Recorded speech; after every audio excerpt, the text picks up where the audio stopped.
bienvenue à Église Renaissance. Nous sommes contents de vous accueillir, vous aussi qui nous suivez sur YouTube, soyez les bienvenus également.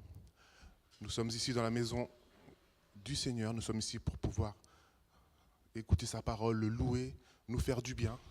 Donc nous allons remettre ces instants entre les mains du Seigneur. Seigneur Jésus, nous voulons encore te dire merci pour toutes choses, Seigneur. Merci, merci pour ton grand amour à notre égard. Merci parce que tu nous as gardés tout au long de cette semaine, Seigneur Jésus. Merci parce que tu nous as permis d'être là ce matin, Seigneur, pour pouvoir faire des choses, Seigneur, pour pouvoir écouter ta parole, Seigneur Jésus. Et te louer, t'adorer, Seigneur Jésus. Ces choses qui vont vers toi, Seigneur Jésus. Encore merci pour toutes choses, Seigneur Jésus. Merci encore de bénir ces moments, Seigneur Jésus.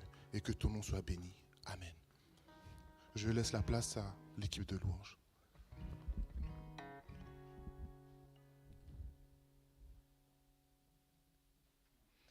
Bonjour à tous, on va vous inviter à vous lever pour prendre ce chant avec nous qui dit « Je viens dans ta maison, je veux te rencontrer ». Ce qu'on est là pour rencontrer, pour venir passer un moment dans la maison de notre Dieu.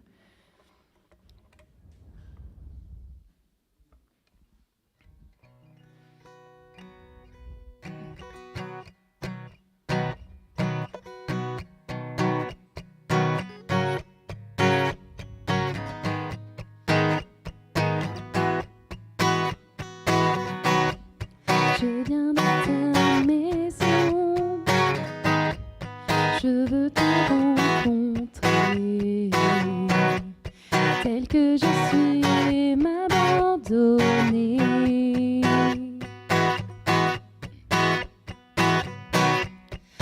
Alors que nous chantons, ton esprit me remplit.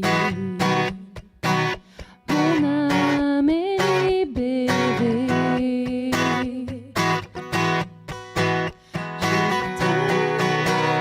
Je t'entends près de moi, tu es là. Viens, souffle sur moi. Je ressens ta présence comme un feu, comme un vent. Jésus, je veux plus de toi.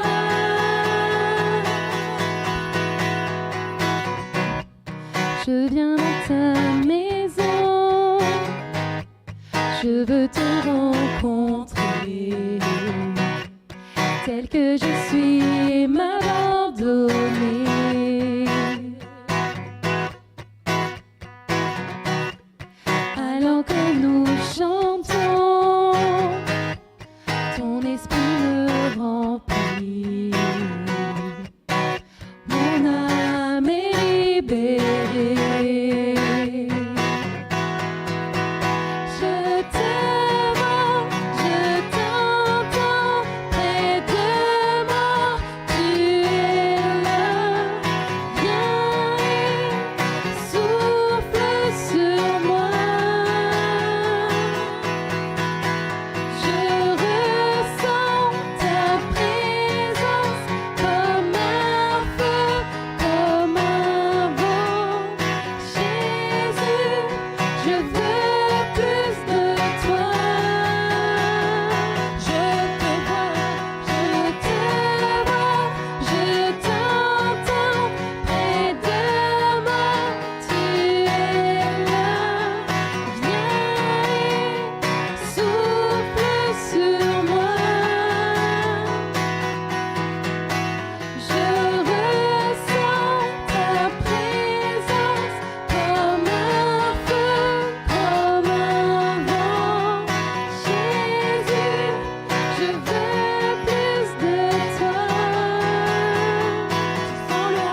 Je veux plus de toi.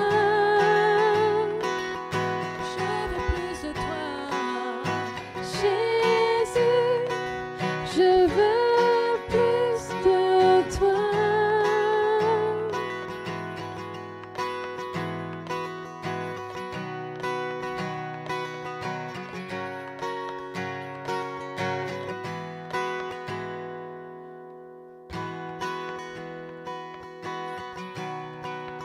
Jésus, nous voulons plus de toi. Merci Jésus parce que c'est toi qui nous unis en ce lieu. C'est toi que nous voulons adorer, c'est toi que nous voulons élever en cet instant, Jésus.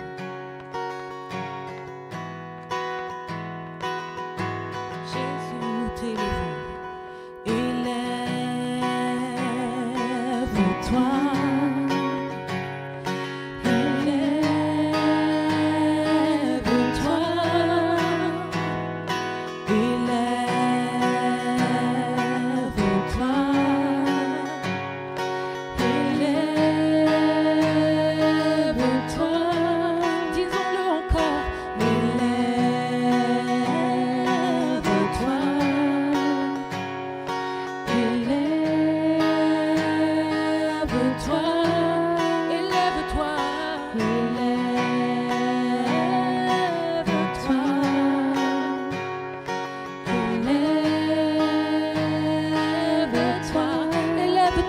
Dans nos vies, élève-toi,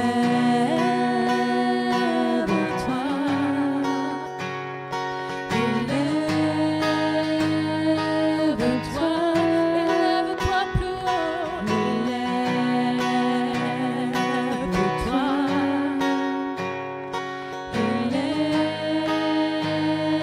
élève-toi, et viens dans nos vies, et viens dans ta gloire. Couronner nos louanges, il vient, roi des rois, Dieu très saint, tout puissant. Élève-toi dans ta gloire, couronner nos louanges, il vient, roi des rois, Dieu très saint, tout puissant, oui viens.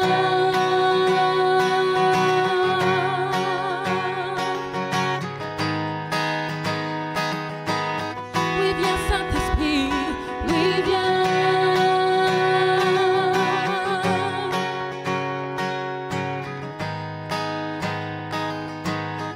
Dis-le encore, élève-toi, élève-toi,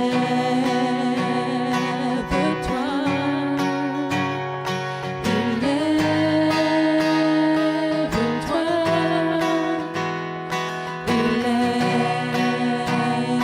élève-toi, élève-toi,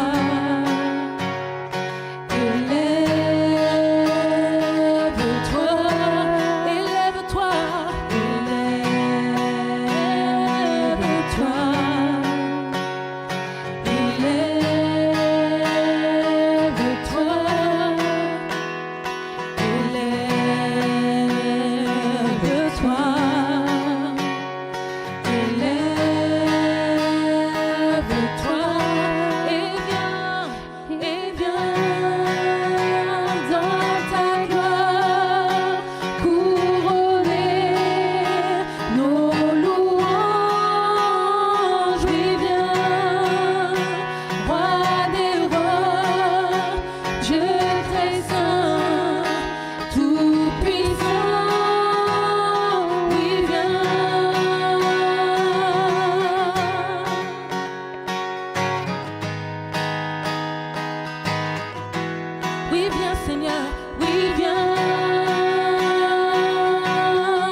Invitons-le dans nos vies. Invitons Jésus dans nos vies. En cet instant. Invitons-le en ce lieu. Oui, viens.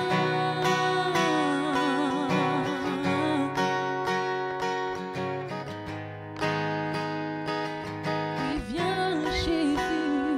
Oui, viens.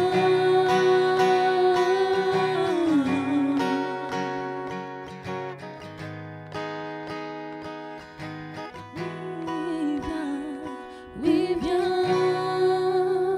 dans ta gloire, couronner nos louanges. Oui, viens, roi des rois, Dieu très saint, tout puissant. Oui, viens.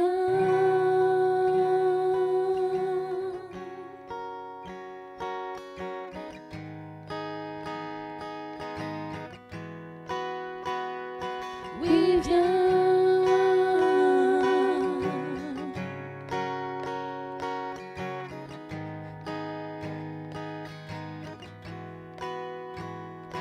Oui, viens.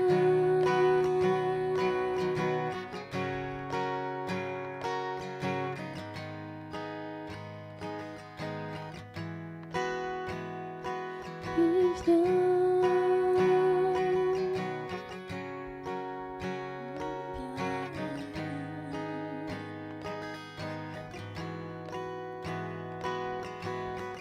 La parole déclare que, tel que Jésus est, nous sommes également comme lui. C'est pourquoi, Seigneur, maintenant tu nous rends saints, Seigneur. Merci, Seigneur, pour cette grâce que tu nous accordes.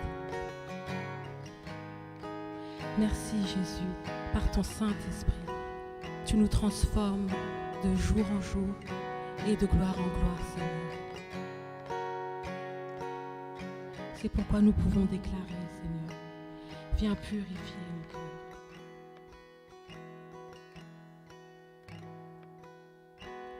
Purifie mon cœur, rends-moi aussi pur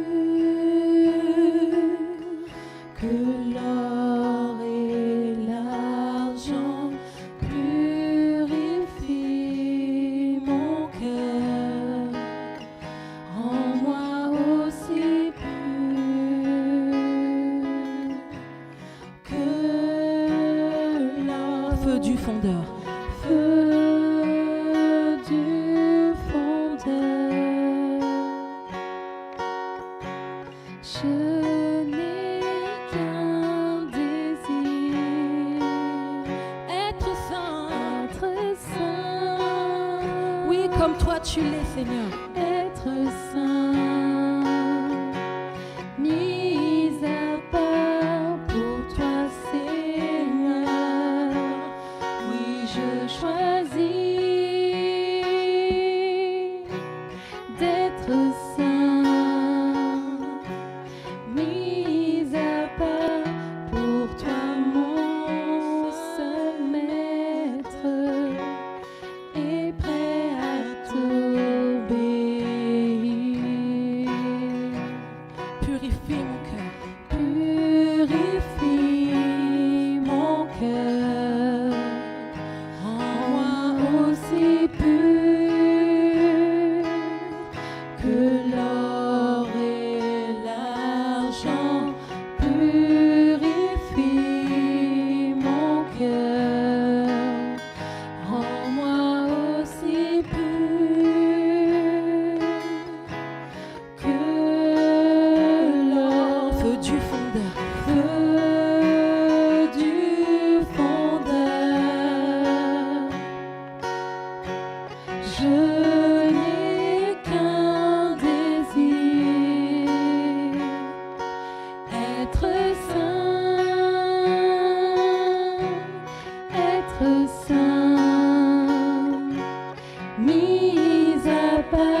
maître est prêt à t'obéir, est prêt à t'obéir, est prêt à t'obéir. oui je veux t'obéir, Est prêt à t'obéir. je veux faire ta volonté, Est prêt à t'obéir. oui je veux t'obéir, Est prêt à t'obéir. est prêt à t'obéir, Est prêt à t'obéir.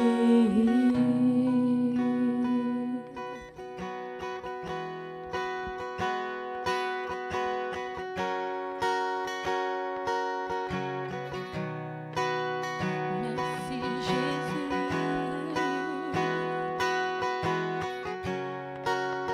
merci Seigneur,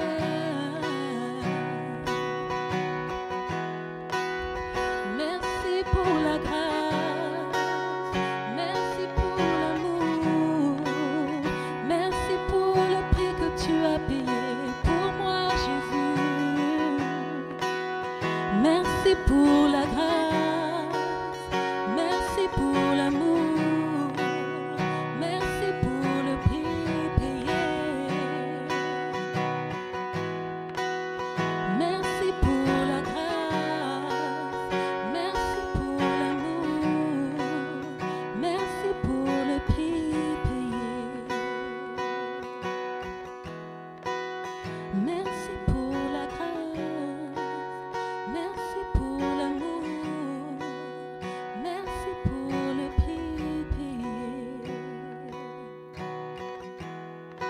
Si ça n'avait pas été toi, Seigneur, qui d'autre aurait pu le faire? J'ai beau réfléchir, j'ai beau chercher, personne, Seigneur. Encore une fois, merci, Seigneur. Merci, Seigneur, pour les choses visibles, mais également pour les choses invisibles, Seigneur. Merci pour tes grâces dans nos vies. Merci, Seigneur. Ta parole déclare que tous les jours, tu renouvelles tes bontés dans nos vies, Seigneur. Toi seul est digne. Toi seul est digne, Seigneur. Toi seul mérite notre louange. Toi seul mérite nos alléluia, Seigneur.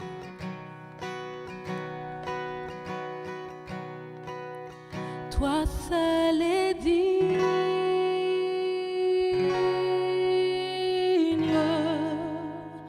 de recevoir louange et gloire pour l'éternité. Toi seul est digne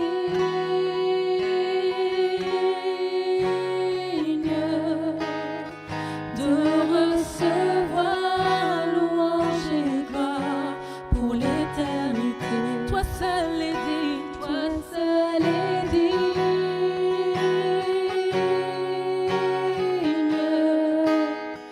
de recevoir louange et gloire pour l'éternité. Toi seul est digne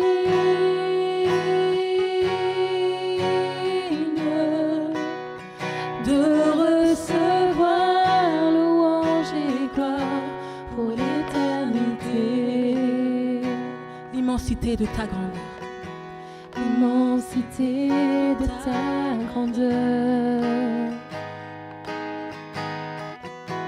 me montre que je ne suis rien.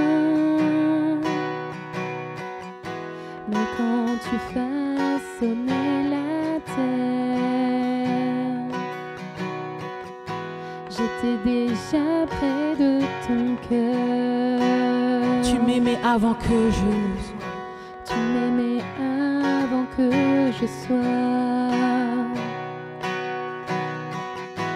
Et pour moi tu as tout donné. Toi seul pouvais me libérer. C'est pourquoi je veux t'adorer. Toi seul est digne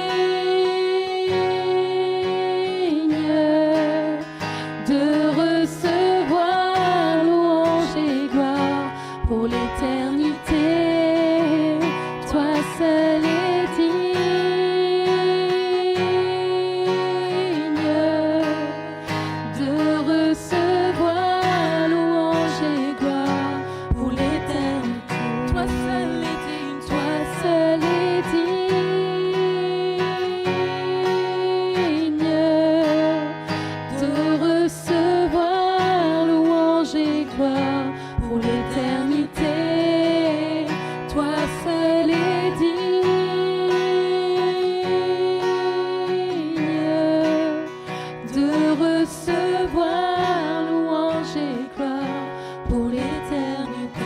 Toi seul est digne, toi seul est digne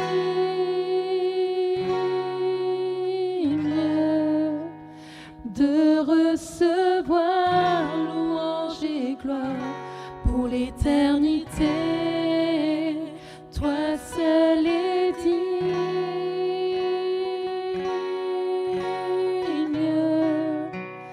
de recevoir louange et gloire pour l'éternité. De recevoir louange et gloire pour l'éternité. De recevoir louange et gloire pour l'éternité. De recevoir louange et gloire pour l'éternité. De recevoir louange et gloire pour l'éternité.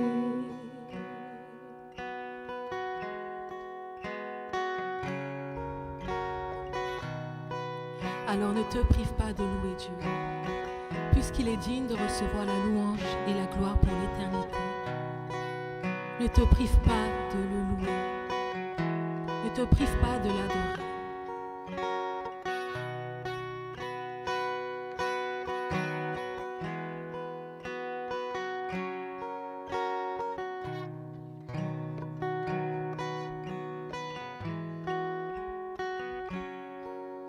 On va appeler ceux qui sont responsables de la Sainte Seine.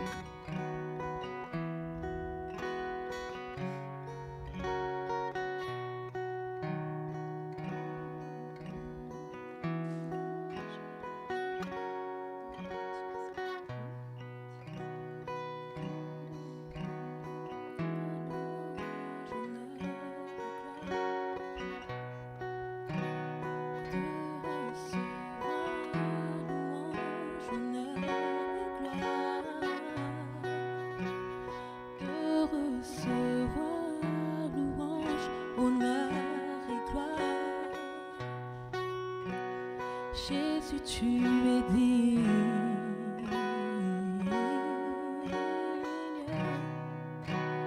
de recevoir louange et gloire.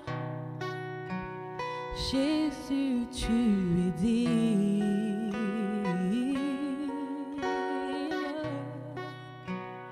de recevoir louange et gloire. Jésus, tu es digne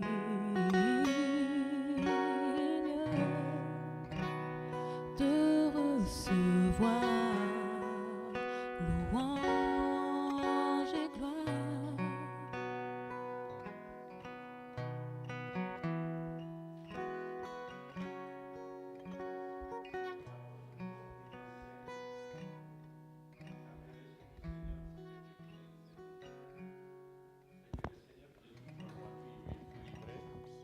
Il prit du pain et après avoir rendu grâce, le rompit et il dit, « Prenez, mangez, ceci est mon corps, qui est rompu pour vous.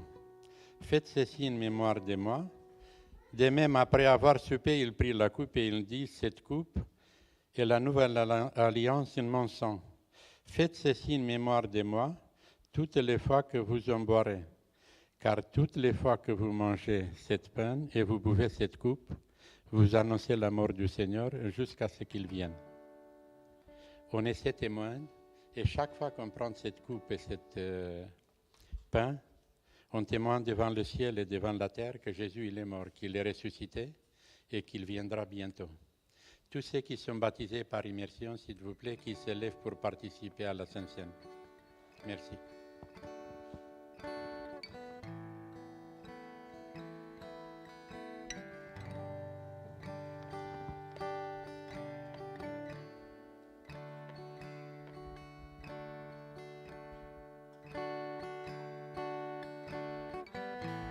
Pendant la Sainte Seine, on va prendre ce chant qui dit « Quel sauveur merveilleux je possède » et attaché à la croix, pour moi, Il a pris mon péché, il m'a délivré.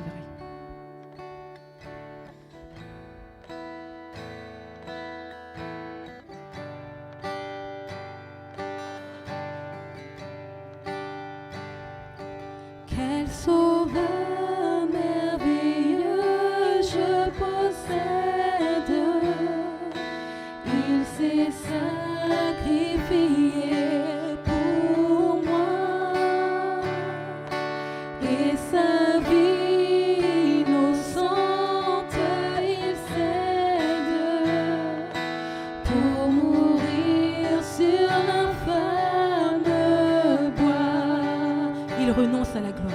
Il renonce à la gloire céleste pour le plan rédempteur de Dieu. L'apparence est la plus modeste. Oh, quel prix pour me rendre heureux. Attaché à la croix pour moi. Attaché à la croix pour moi. Il a pris mon péché, il m'a délivré.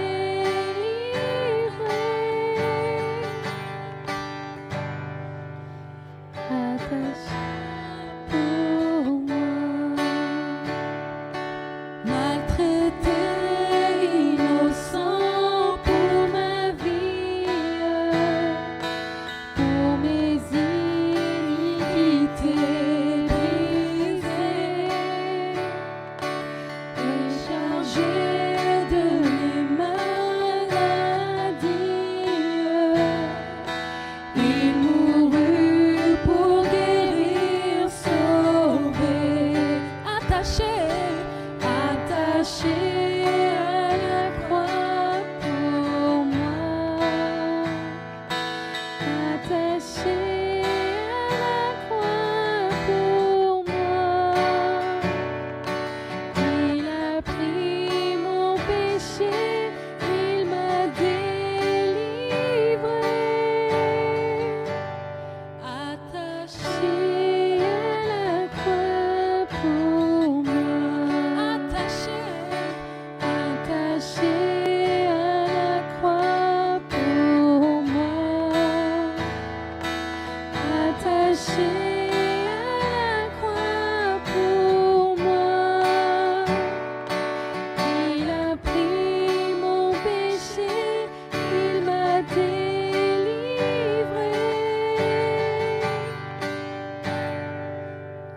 Attaché à la croix pour moi. Le salut accompli pour ses frères. Mon sauveur se rendit au ciel. Il revient au profond mystère. Mon bonheur sera éternel.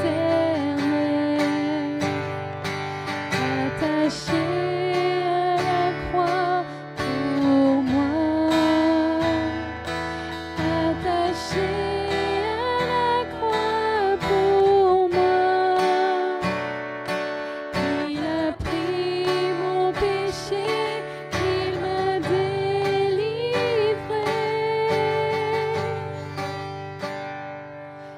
Attaché à la croix pour moi. Il a pris mon péché. Il a pris mon péché, il m'a délivré. Attaché à la croix pour moi.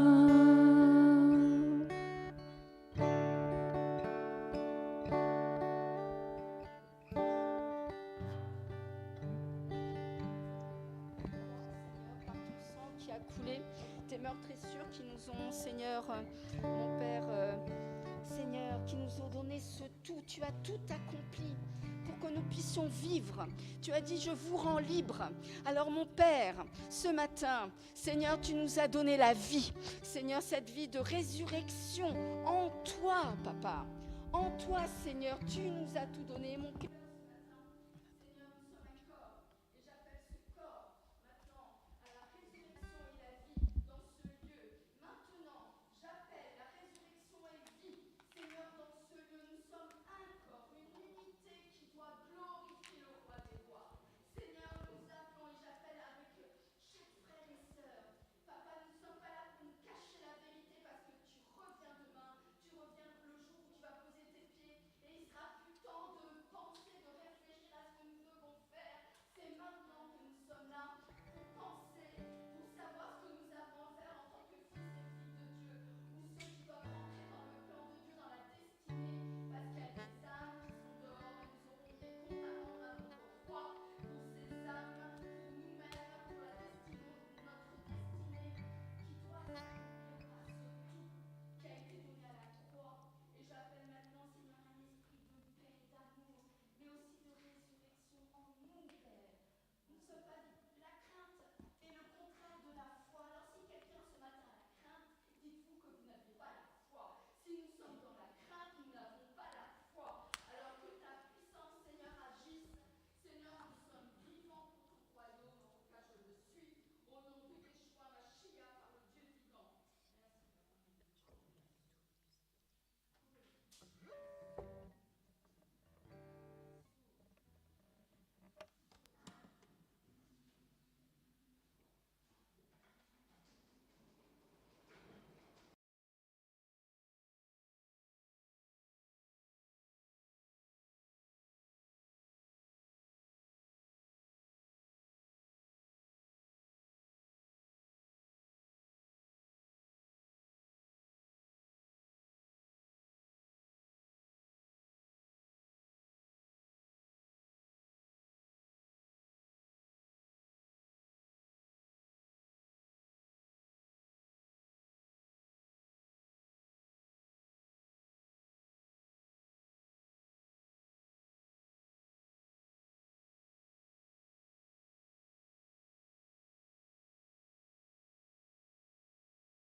Ça va? Bien? Sûr? Ouais. Quoi, il fait pas assez chaud? Il n'y a pas assez de soleil peut-être? Non? Ça va? Dieu soit béni. On peut incliner nos têtes, on va prier. On va demander au Seigneur de manifester sa grâce. Excellent Père de grâce, toi le Dieu Tout-Puissant, toi qui es vivant et présent au milieu de nous. Père, toi qui nous donnes ta paix, qui nous donnes ta vie, toi qui veux encore nous parler ce matin. Père de gloire, manifeste-toi au milieu de nous par ta parole. Tu nous as visités dans la louange, tu nous as visités avec la Sainte Seine, tu as visité nos corps, Père de gloire, et tu vas nous visiter par ta parole ce matin. Seigneur, ouvre nos cœurs, parce que cette parole est la parole de Dieu, elle ne vient pas d'un homme. Alors Saint-Esprit, Seigneur Saint-Esprit, glorifie le nom de Jésus en ce lieu. Glorifie le seul nom qui vaille la peine d'être cité en ce lieu, le nom de Jésus. Merci pour ta grâce. Amen. Gloire à Dieu. Voilà, ce matin, j'aimerais encourager quelqu'un. J'aimerais encourager quelqu'un et te dire que le Saint-Esprit va te faire grandir. Le Saint-Esprit te fera grandir. Parce qu'il est normal que tu grandisses. Il est normal que tu grandisses. Donc le Saint-Esprit fera tout, absolument tout, pour que tu grandisses en Jésus-Christ. Et tu grandiras. Personne ne peut l'arrêter. Vous savez, la croissance est un processus normal et naturel. Tout ce que Dieu a créé est appelé à grandir, à croître, à porter du fruit. Et Dieu veille sur cela. On va le voir rapidement tout à l'heure. Et avec la grâce de Dieu, je vous donnerai 2 éléments, 2 pistes sur lesquelles vous pouvez travailler, de sorte que la croissance dans votre vie spirituelle se manifeste. Premièrement, la croissance est un processus qui est naturel. Il est même attendu de Dieu. Vous savez, quand on regarde la vie biologique, la vie naturelle, quand on naît, nous sommes appelés à grandir. J'ai un bébé en face de moi, que ses parents le veuillent ou pas. Ils n'ont même pas prié pour ça. Vous priez pour qu'il grandisse? Il grandit tout seul. Hein? Parce que c'est la vie qui est comme ça. Parce que Dieu a voulu que ce soit comme ça. Dieu a voulu que ce soit comme ça. Le Seigneur a fait les choses pour que la vie qu'il donne se manifeste. Et notre vie naturelle doit nous aider à comprendre ces choses. Notre vie naturelle doit nous aider. On peut prier pour que l'enfant grandisse bien, ça c'est autre chose. Mais il grandira. De toute manière, il grandira. Donc ça c'est normal. On va regarder dans Genèse chapitre 1, du verset 11 au verset 12. Qu'est-ce que Dieu dit dès le commencement? Il va nous apprendre quelque chose. En Genèse chapitre 1, verset 11 à 12, Dieu dit que la terre produise de la verdure, de l'herbe à graines, des arbres fruitiers qui donnent du fruit selon leur espèce et qui contiennent leurs semences sur la terre. Et cela se passa ainsi. La terre produisit de la verdure, de l'herbe à graines selon son espèce et des arbres qui donnent du fruit et contiennent leurs semences dans leur espèce. Dieu vit que c'était bon. Dieu a prévu la croissance. Il l'a prévu. C'est ce qu'il veut, c'est ce qu'il a toujours voulu. Dès le commencement, il y a ce principe qui est là. Donc, de la même manière, en tant qu'hommes, nous sommes hommes et femmes, hommes grand âge, nous sommes appelés à grandir. Nous passons obligatoirement de l'enfance à l'âge adulte. Mais il peut arriver dans la vie qu'il y ait quelqu'un qui refuse de faire son âge. Il y a certains qui veulent être plus jeunes, faire des choses comme des plus jeunes, et puis d'autres qui veulent faire les choses comme les plus âgés. Et la vie même nous apprend que ce n'est pas naturel, c'est pourquoi on parle de crise. On parle de crise d'adolescence, on parle de crise de la quarantaine ou je ne sais pas, cinquantaine, j'en sais rien. Quand est-ce qu'il faut s'acheter une Rolex? C'est à 50 ans, c'est ça? C'est à 50, hein? C'est ça? Ouais, on parle de crise, on parle d'une situation qui n'est pas naturelle. Ce n'est pas naturel, ce n'est pas naturel. Il faut faire son âge, il faut l'assumer. Quand on est adulte, et puis c'est tout. Il faut assumer les choses. Certains ne veulent pas assumer les choses. Mais ça n'empêche pas qu'ils grandissent quand même. Ça n'empêche pas qu'il y ait la croissance qui est là. Parce que la croissance est quelque chose de naturel. Regardons dans 1 Corinthiens chapitre 13, verset 11. L'apôtre Paul nous parle de quelque chose. 1 Corinthiens chapitre 13, verset 11, il dit, 1 Corinthiens chapitre 13, verset 11.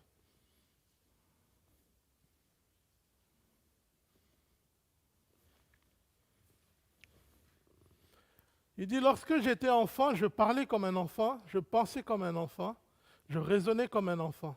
Lorsque je suis devenu un homme, j'ai mis fin à ce qui était de l'enfant.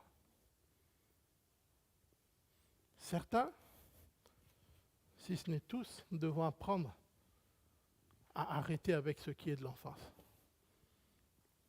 Et là, je parle d'un point de vue spirituel. Certains ont besoin d'arrêter. Parce que ce n'est pas la durée de votre conversion qui est quelque chose.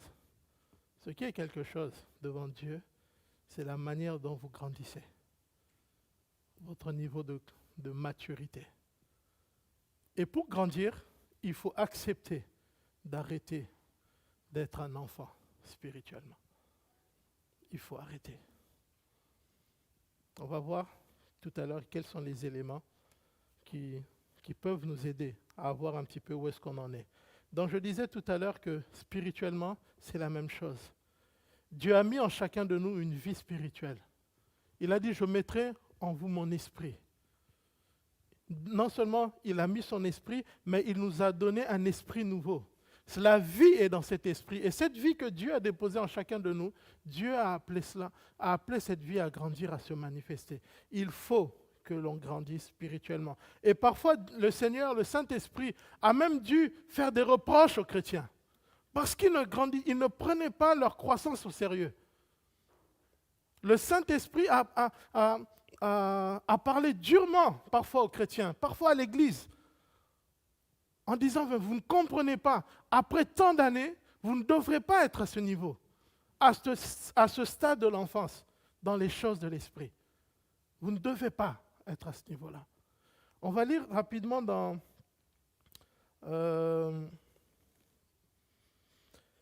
Hébreux chapitre 5, du verset 10 au verset 14.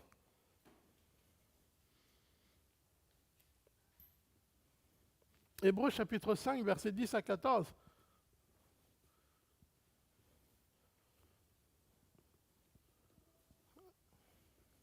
Oui, voilà. Et Dieu l'a déclaré grand prêtre à la manière de Melchisédek. On continue jusqu'à 14. Nous avons beaucoup de choses à dire à ce sujet. Il veut parler de Christ glorifié. Il veut parler de Jésus dans le ciel. Qu'est-ce que Jésus fait maintenant? Qu'est-ce qui se passe dans le ciel aujourd'hui? Il veut enseigner sur ces choses. Mais il dit oui, ce sont des choses difficiles à expliquer. Pourquoi? Parce que vous êtes devenus lents à comprendre les choses de Dieu. Vous êtes devenus lents à comprendre les choses de Dieu. Continue, s'il te plaît. Alors que vous devriez, avec le temps, être des enseignants. Vous en êtes au point d'avoir besoin qu'on vous enseigne les éléments de base de la révélation de Dieu. Vous en êtes arrivé à avoir besoin de lait et non d'une nourriture solide. Or, celui qui en est au lait est inexpérimenté dans la parole de justice, car il est un enfant. C'est triste à dire, frères et sœurs. Aujourd'hui, quand on parle de Jésus le Sauveur, le Seigneur, tout le monde regarde. Mais dès qu'on commence à parler des choses un peu plus profondes de Dieu, il n'y a plus personne. Soit les gens commencent à dormir, soit ils commencent à regarder leur montre, soit ils commencent à penser à autre chose. Parce que les gens n'aiment que, si je commence à parler de power, Dieu qui fait, power, reçois, j'aurai l'attention de tout le monde. J'aurai l'attention de tout le monde. Mais si je commence à parler de l'intercession, de Christ dans le ciel, ce qu'il se passe, il n'y a plus grand monde. Hein? Il n'y a plus grand monde. Et il dit, si on en est là, nous ne sommes que des enfants. S'il faut à chaque fois, c'est ce qu'il dit, vous répétez l'humilité. S'il faut à chaque fois vous répéter de vous supporter. S'il faut à chaque fois vous répéter de vous pardonner les uns les autres. Vous répétez à chaque fois ne faites pas ça, ça ne plaît pas à Dieu. Faites ceci, parce que c'est comme ça qu'on avance. S'il faut à chaque fois, ça, il appelle cela des choses rudimentaires. C'est l'ABC de la vie chrétienne. Il dit, si encore aujourd'hui, il faut qu'on vous dise ces choses, il faut prier, il faut ne fais pas ci, ne fais pas ça. Il dit, mais vous n'êtes que des enfants. On ne peut pas échanger avec vous sur les choses de Dieu. On ne peut pas. On ne peut pas. Parce que même si on vous le disait, vous ne le croiriez même pas. Parce que même si on vous le disait, vous ne le croiriez même pas. Si on devait parler de l'activité des anges en ce lieu, beaucoup diraient, mais il commence à rêver le pasteur. Yannick, t'as donné quoi à ton mari ce matin? Tu vois, c'est ça. Les chrétiens ne veulent pas la parole de Dieu. Les chrétiens ne veulent pas la parole de Dieu. Ils ne veulent pas. Parce qu'il est naturel pour Dieu, lorsqu'on se donne au Seigneur, lorsqu'on se donne à Christ, il est naturel qu'à un moment donné, celui qui s'est converti, qui a commencé à marcher avec Christ, il doit porter du fruit et en emmener d'autres, enseigner à d'autres. Il doit commencer à exhorter d'autres.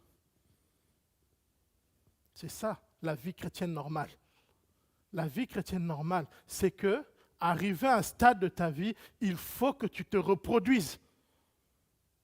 Il a dit que chaque arbre qui a du fruit a en lui la semence. Un chrétien qui n'impacte pas les autres est un enfant aux yeux de Dieu. On ne peut pas lui confier quoi que ce soit. Il est nombriliste, il est tourné sur lui-même, sur ses problèmes. Dieu, Dieu, Dieu. Et on va voir qu'est-ce que nous dit à propos de ça. Nous devons comprendre cela, frères et sœurs. Nous devons comprendre ces choses.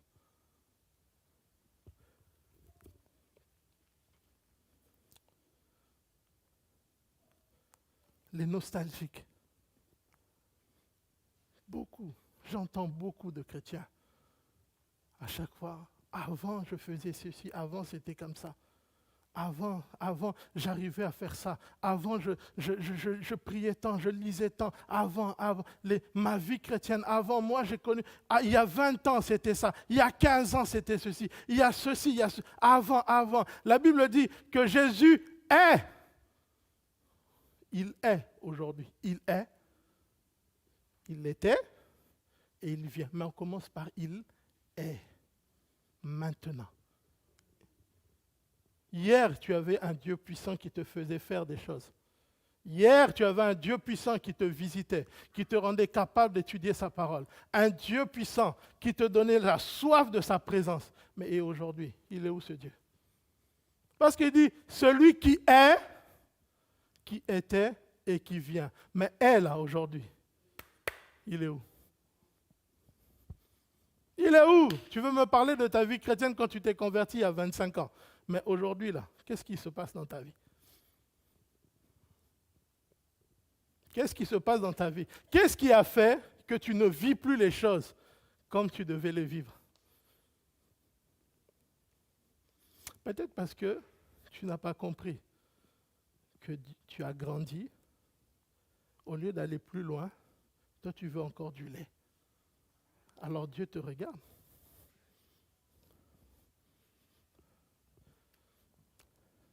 Vous savez, parfois, je parlais des frères et des sœurs, pareil. Par exemple, on a un frère et une sœur qui sont très zélés pour Dieu, une communion, ils sont célibataires. Après, ils vont se marier. Après un certain temps, il y a une crise. Pasteur, je n'arrive plus, je ne vis plus les choses comme avant, il n'y a plus ça, il n'y a plus ceci. Tu sais, avant, je passais du temps, je passais 2 heures, 3 heures dans la louange, je vivais des choses, je pouvais m'enfermer, Je dis, mon ami, tu n'es plus célibataire. Tu ne peux plus avoir une vie de prière de célibataire. Quelle est la femme qui va accepter que tu t'enfermes tout seul 3 heures tous les jours dans ta chambre? Quelle est la femme qui va accepter ça? Quelle est la femme qui va l'accepter? Tu n'as pas compris que ta vie est passée à un autre stade et que tu dois grandir. Avant, tu étais un enfant. Il te fallait peut-être sentir des choses. Il te fallait expérimenter peut-être des choses dans cette présence de Dieu. Maintenant, il est peut-être temps que tu apprennes à ne plus sentir, mais à croire.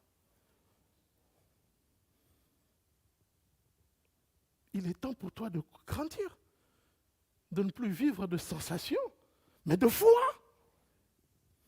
Alors, 1 heure dans la prière suffit avec la foi. Tu n'as plus besoin de sentir la présence de Dieu, mais croire que Dieu est là.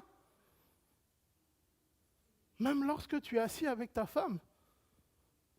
Les sœurs, oui, mais maintenant j'ai des enfants, j'ai ceci, j'ai cela. Oui, mais ta vie a changé. Alors grandis aussi dans les choses de Dieu. Va chercher une communion avec Dieu qui est au-dessus des sensations, au-dessus de... Tu peux vivre 1 heure, une demi-heure dans la présence avec Dieu, mais beaucoup plus puissant que ce que tu vivais avant.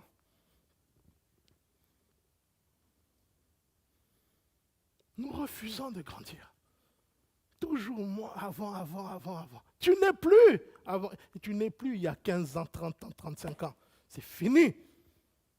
C'est fini. Dieu est maintenant avec toi. Construis avec ce que tu as appris. Parce que dans les 25 ans, là, Dieu t'a beaucoup parlé. Il t'a enseigné. Entre dans ce qu'il t'a enseigné.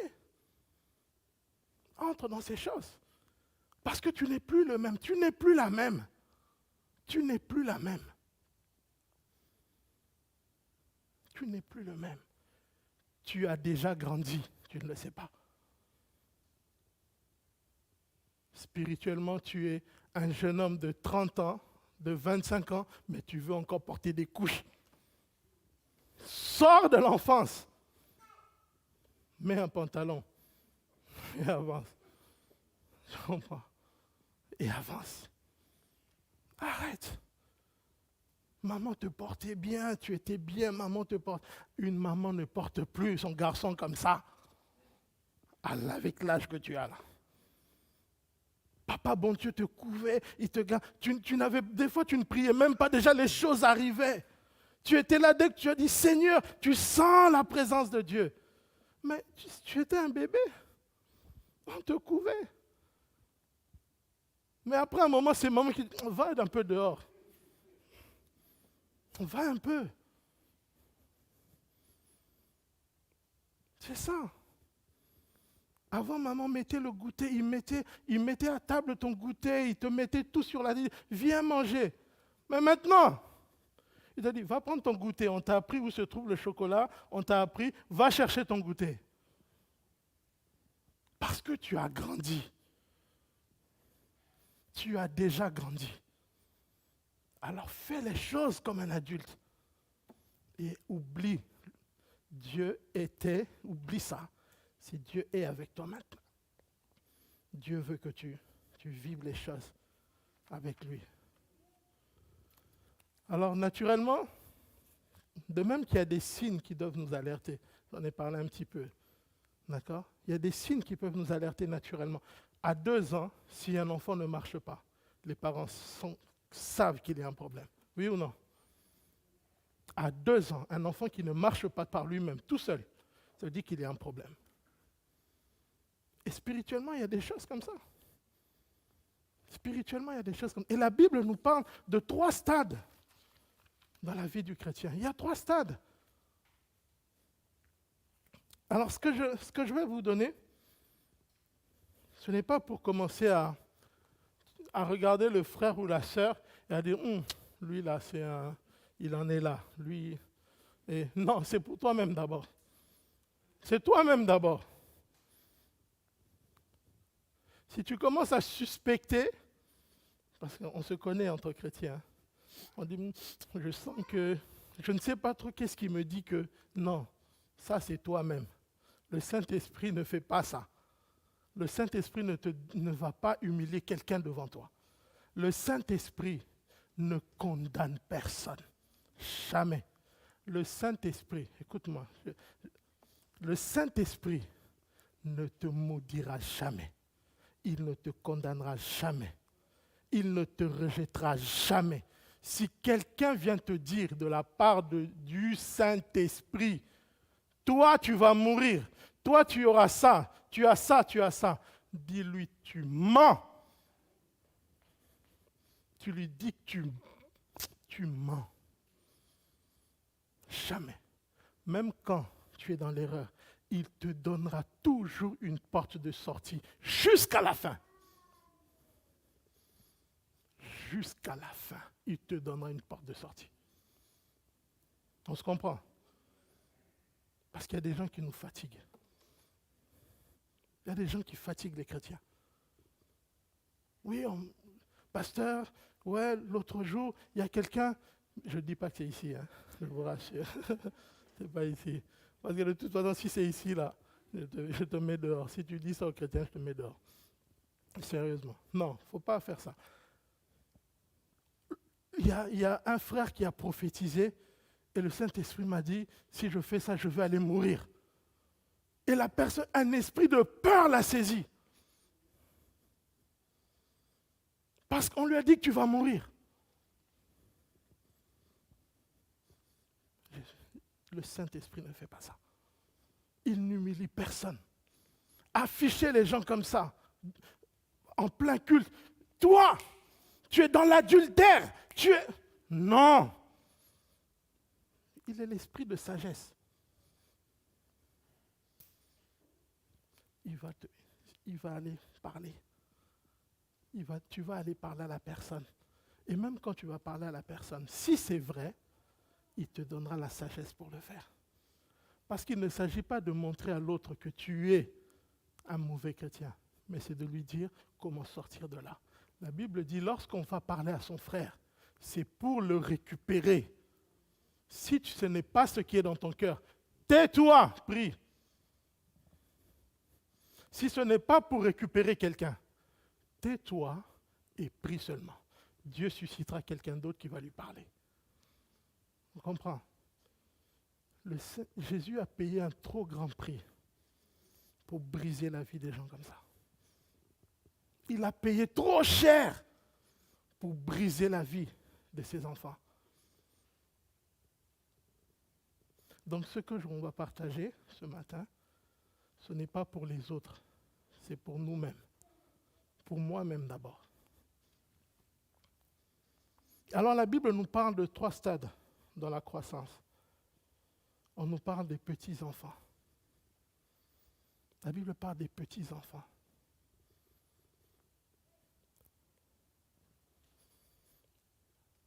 « 1 Jean chapitre 2, le verset 13 nous dit ceci.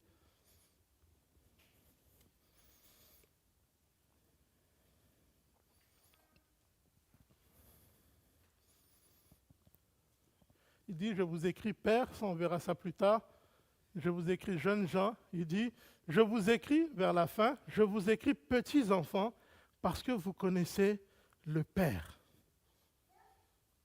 Les enfants ont besoin de connaître leur papa. Les petits enfants ont besoin d'être rassurés. C'est pourquoi dès qu'il y a quelque chose, il faut régulièrement leur dire, mais écoute, Dieu t'aime. Dieu est ton papa, c'est ton papa d'amour. Il est avec toi, il t'aime, c'est lui qui te soutient. Un enfant, un petit enfant a besoin de ça. Si tu en es encore à beaucoup aimer les messages sur il faut toujours te réconforter, il faut toujours, oui, papa est là, papa est là, papa est là, tu peux voir un petit peu où tu en es.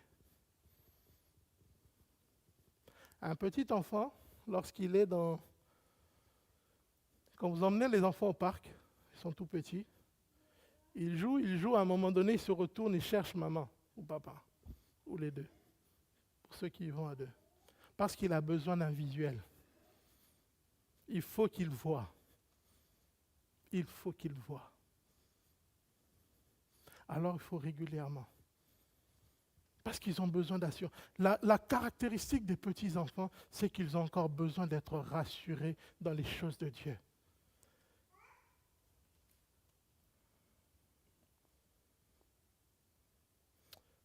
Dans Romains chapitre 8, verset 17,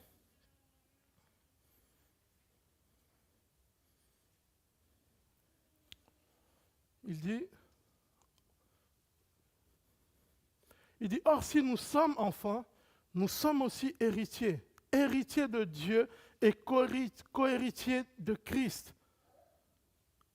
Les petits-enfants doutent encore que tout ce que Dieu a est pour eux, que Dieu veut leur donner. Ils doutent encore que le Seigneur veut leur donner tout ce dont ils ont besoin. Alors il faut rassurer encore. Oui, tu es l'héritier de Dieu. Tu es son héritier. Tout cela est pour toi. Ne crains pas, l'amour de Dieu est pour toi. Oui, mais tu sais, j'ai tellement commis de péchés, j'ai tellement fait ceci. Tu sais, j'ai encore du mal aujourd'hui à marcher correctement, mais est-ce que vraiment le Seigneur... Est-ce qu'il me pardonne encore? Tu sais, j'ai confessé mon péché hier, je suis tombé aujourd'hui. Et je confessais, oui, il t'aime. Et à chaque fois que tu reviens à lui, il te pardonne. Parce qu'il est ton papa. Il est ton papa. Il est ton papa. Il ne faut pas douter de cela. Tu n'as pas besoin. Tu es enfant de Dieu. Lorsque tu étais enfant, avant de marcher, tu es tombé plusieurs fois. Tu es tombé plusieurs fois. Mais est-ce qu'à un moment donné, est-ce qu'il t'est arrivé quand tu es tombé de te poser la question de savoir, mais est-ce que je suis vraiment né? Est-ce que je suis vraiment un être humain? Non!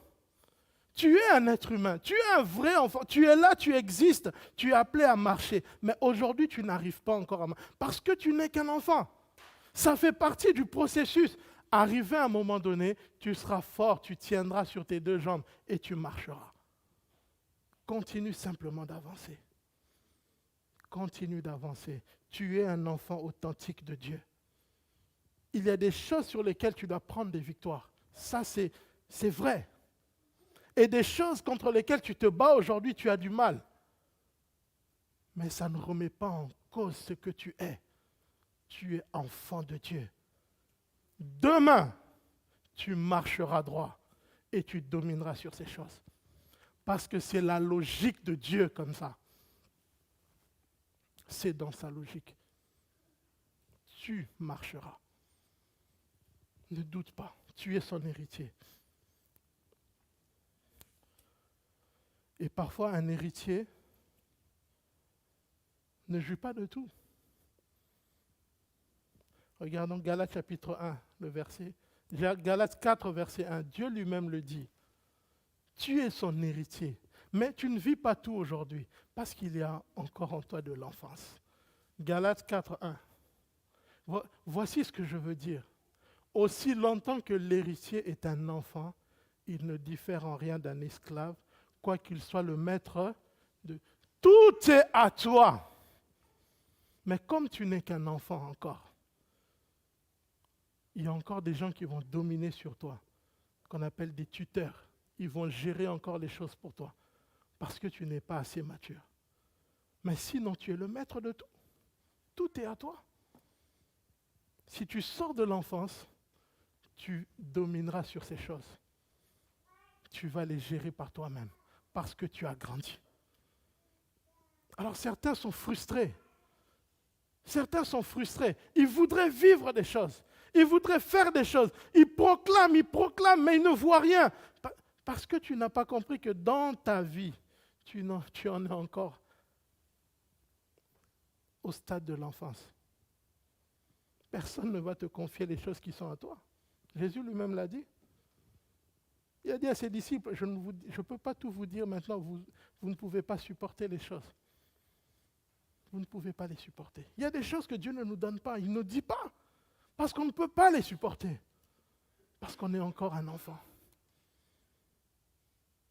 Il faut que tu grandisses encore. 1 Jean chapitre 2, verset 12. 1 Jean 2, verset 12. Je vous écris, petits enfants, parce que vos péchés sont pardonnés à cause de son nom. Les enfants veulent être rassurés sur le pardon. Ils ont encore du mal avec la justification, la justice de Dieu. Dès qu'on prêche le pardon des péchés, on fait un appel, ils sont là. Mais ça fait 10 ans que tu es converti. Tu viens encore à l'appel au péché? Parce qu'il y a des choses que tu n'as pas encore saisies, tu n'as pas encore compris. Dès qu'on parle de péché, on doit se repentir. On doit se repentir de ceci. Pour que Dieu nous accepte, pour que Dieu... Attends. Si Dieu ne t'avait pas accepté le jour où tu t'es repenti la première fois, quand est-ce qu'il va le faire alors? Quand est-ce qu'il va le faire? Il faut que dans nos cœurs, nous soyons au fait de la justice de Dieu, de la justification. Allez relire Romains chapitre, tout le livre de Romains, voilà, on va dire ça. Allez lire Romains. Parce que je ne peux pas vous dire autre chose que Dieu lui-même dit. Allez lire le livre de Romains. Il faut aller le lire pour comprendre la justice de Dieu. Comment Dieu a pris nos péchés, il l'a mis dans son Fils. Et c'est son Fils qui a subi toute la condamnation. Comment Dieu dit dans Hébreux que Christ, à cause de ce qu'il a fait, il a acquis pour nous une rédemption éternelle. Et personne ne peut remettre ça en cause. Personne ne peut remettre ça en cause. Tu n'iras jamais en enfer. Jamais. C'est ce qu'il était en train de dire tout à l'heure. On veut vous parler de Christ qui est assis à la droite de Dieu, mais vous n'arrivez pas on ne peut pas parce que vous êtes lents à croire ce que Dieu fait. C'est pourquoi nous avons du mal. On est ballotté à gauche, à droite. Et en plus, avec Internet aujourd'hui, on n'est pas épargné. Un tel va prêcher ci, l'autre va prêcher ça. Et puis tous ceux qui ont des ministères, en tout cas, voilà. Et on a du mal à être assis. On a du mal. Ça c'est le b.a.-ba. Que Dieu est notre papa, que nous sommes ses héritiers, que nos péchés sont pardonnés. Ça, c'est l'ABC de la vie chrétienne. C'est l'enfance de la vie chrétienne. C'est l'enfance. Ce sont des choses que nous devons connaître. L'amour. Pratiquer l'amour, frères et sœurs. C'est l'enfance de la vie chrétienne. S'il faut encore qu'aujourd'hui, on nous dise nous devons nous aimer, nous devons nous supporter, nous devons prendre soin les uns des autres. Est-ce que vous vous appelez entre vous régulièrement? Frères et sœurs. On aura un barbecue le 5. Franchement, si tu pars de ce barbecue, tu n'as pas 5 numéros de téléphone de ton frère ou de ta sœur. Il y a un problème, je vais t'imposer les mains. Je vais t'imposer les mains, je vais te baptiser encore. Parce que je crois qu'il y a des choses qui ne sont pas parties. Non, parce que ce sont des choses qui sont, comment je vais dire, c'est naturel pour la vie que Dieu nous a donnée. De nous occuper de nos frères et sœurs. C'est juste quelque chose de naturel. C'est quelque chose de naturel. Aider son prochain est juste quelque chose de naturel pour l'enfant de Dieu que nous sommes. Tu ne peux pas dormir sur tes deux oreilles. Comment on fait bon? Tu ne peux pas dormir sur tes deux oreilles si tu es au courant que ton frère ou ta sœur est dans une difficulté. Tu ne peux pas. Tu ne peux pas. Surtout si tu as les moyens de l'aider. Tu ne peux pas. Tu ne peux pas. Vous savez, certains, le Seigneur permet à certains d'être au courant de certaines situations parce qu'il veut passer par eux pour aider. Mais comme leur cœur est fermé là, leur cœur est fermé, je parle d'un cœur qui est fermé, ils restent dans l'enfance. Ils restent dans l'enfance. Nous devons savoir ces choses. L'amour est juste notre respiration. Jésus n'a jamais dit, jamais,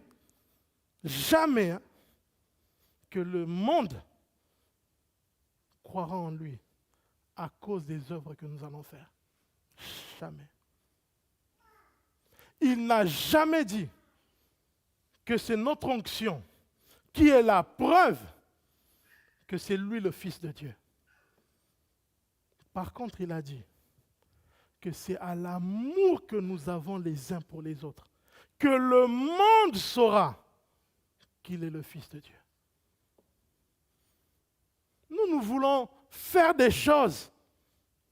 Nous voulons avoir des grands ministères, avoir des grands bâtiments.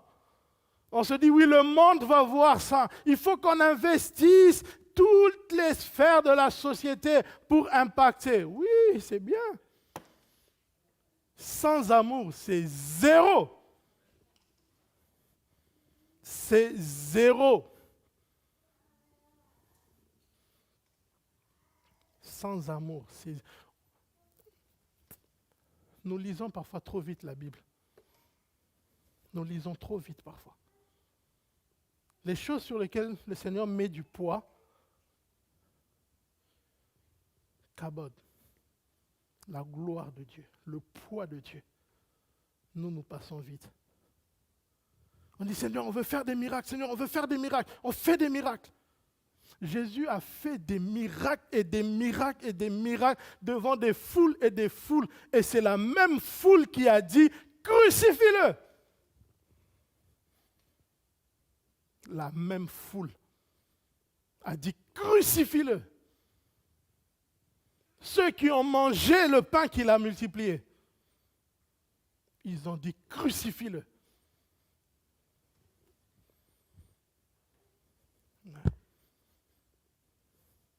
Il n'y a aucun ministère qui est supérieur à l'amour.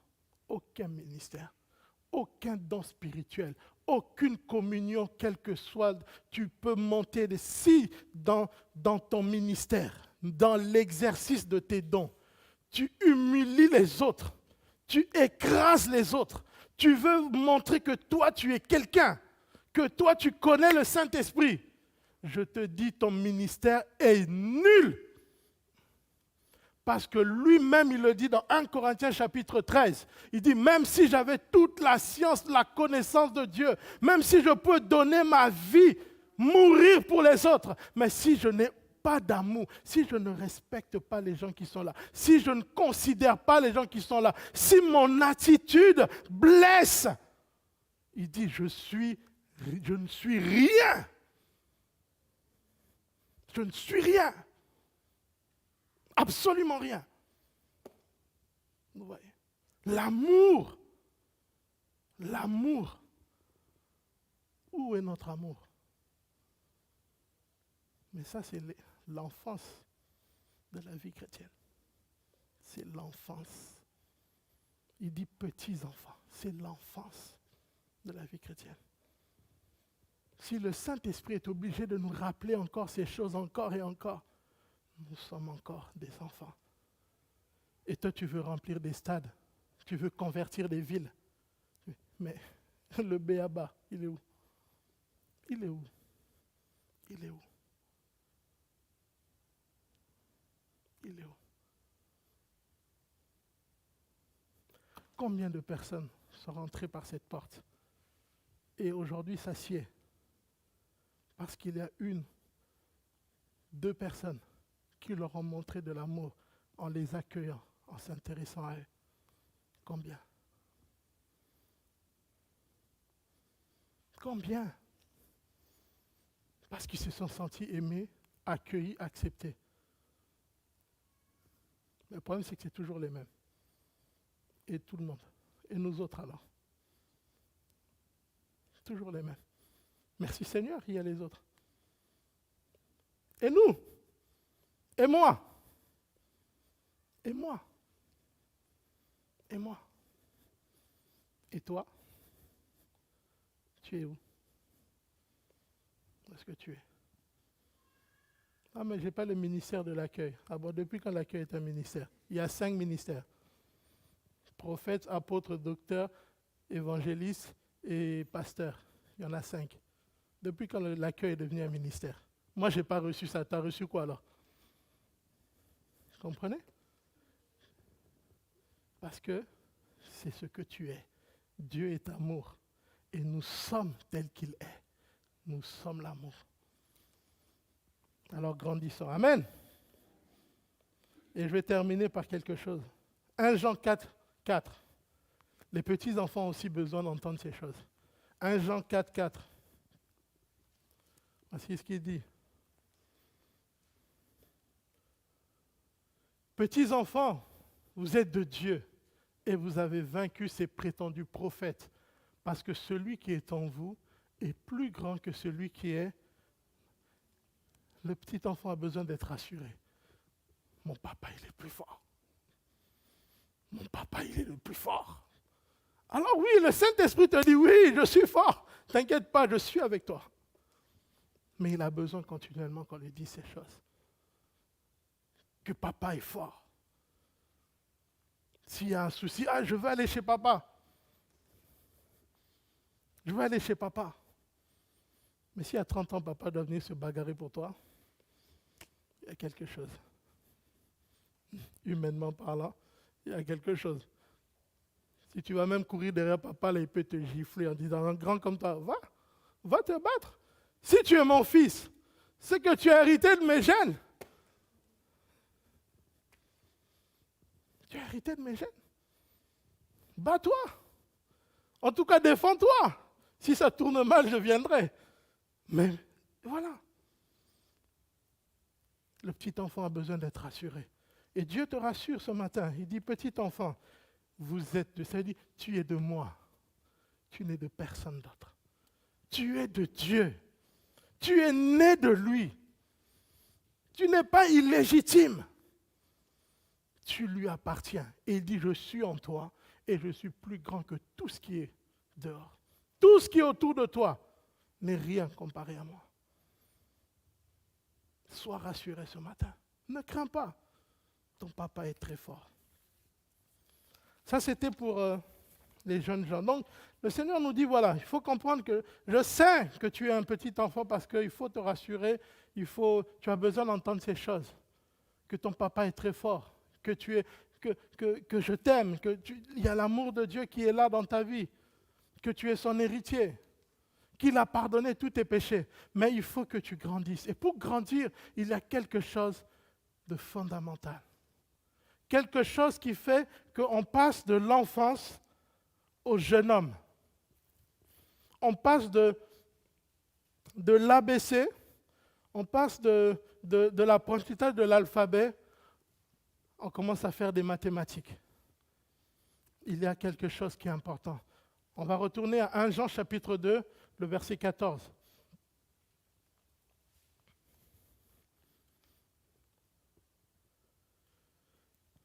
Donc les pères, on saute pour le moment, il dit, je vous écris au milieu. Je vous ai écrit, jeunes gens, parce que vous êtes forts, que la parole demeure en vous et que vous avez vaincu le malin ou le mauvais. On ne leur dit plus que papa est fort. On dit en réalité, tu l'as vaincu. Vous voyez la différence? Papa ne te dit plus, je suis plus fort. Papa te dit maintenant, toi, puisque tu es mon fils, tu l'as vaincu. Pourquoi? Parce que la parole demeure en toi. Ça veut dire que tu as pris l'habitude de la parole de Dieu. Tu te nourris de la parole de Dieu. Tu te remplis de cette parole. Tu étudies la parole de Dieu.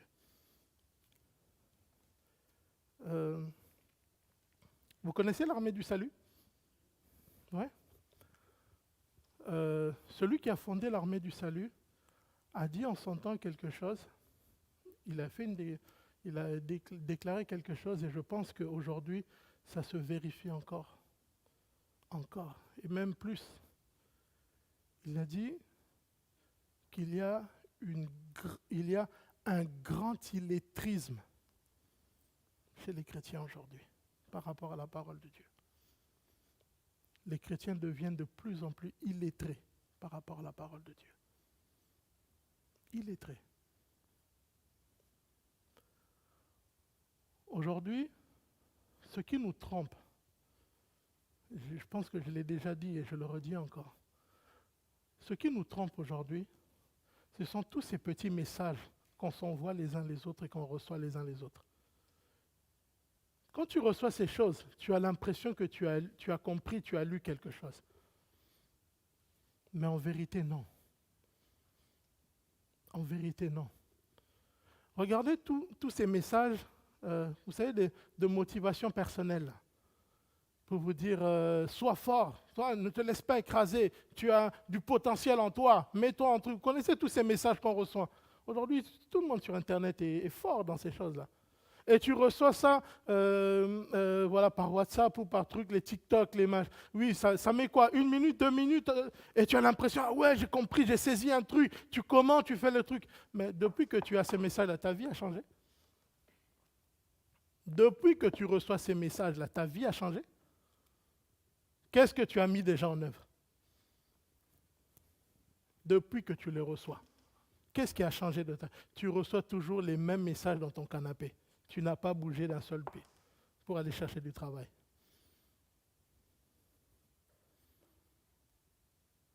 C'est la même chose avec les messages qu'on reçoit sur la Bible. Tu les reçois, tu les reçois, tu les reçois. Est-ce que depuis que tu reçois ces messages et que tu les transfères, quel est le livre que tu as pris le temps d'étudier dans ta Bible? Quel est le livre que tu as pris le temps d'étudier? Même les petits livres, là. On va prendre Tite.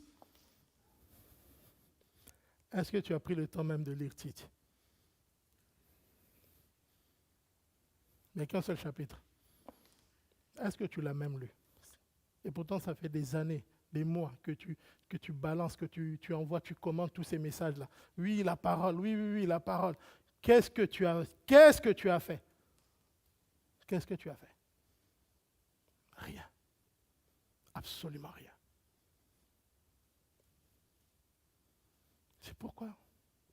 C'est compliqué. C'est pour ça que c'est compliqué. C'est pour ça que c'est compliqué, frères et sœurs.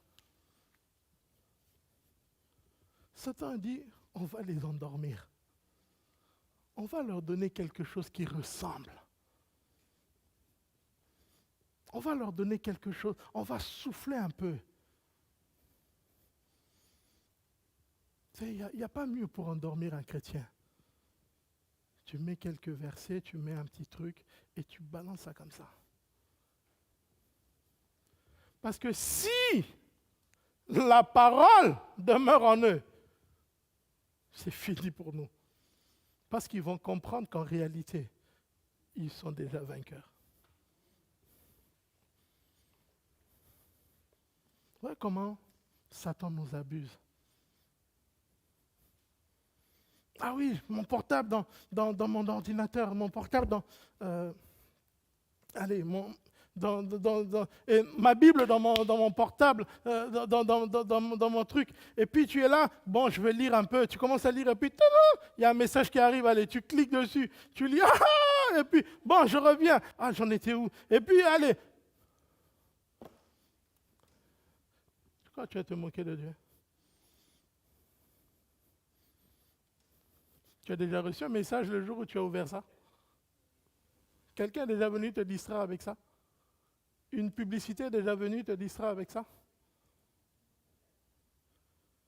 Ou bien Dieu est devenu trop vieux?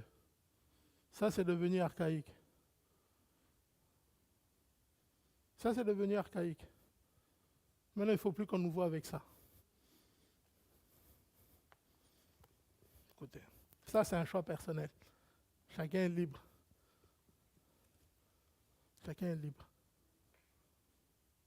C'est pourquoi nous sommes responsables de notre croissance. C'est Dieu qui fait croître. Mais si tu ne mets pas les bons outils, tu ne mets pas les bons éléments, il n'y aura rien. Les gens demandent au Saint-Esprit, parle-moi. Saint-Esprit, parle-moi, parle-moi, parle-moi. Jésus a dit, lorsque l'Esprit viendra, il ne parlera pas de lui-même.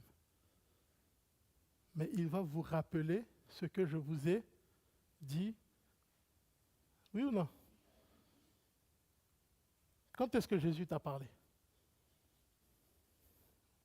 Le jour où tu avais ouvert ta Bible. Même si tu n'as pas tout retenu, mais tu as eu le temps de le lire. L'information est entrée. Et au moment opportun, le Saint-Esprit va te rappeler ce que tu avais lu. Il va te dire, est-ce que tu te rappelles que Jésus t'avait dit ça? Ah! Et donc ce que tu avais lu devient maintenant une réma. La foi vient de la réma. Brusquement, quelque chose se passe dans ton cœur. Tu dis, Seigneur, voilà ce que je veux faire. Parce que tu as dit que. Et le miracle suit. Mais si toi, tu ne lis jamais ça, tu veux vaincre Satan? Tu vas le vaincre. La Bible dit résister au diable, à toutes ses flèches, par une foi ferme. Mais la foi vient de quoi? De la parole. Mais si la parole est là, mais la foi est là, et tu résistes à Satan. Mais s'il n'y a pas la parole,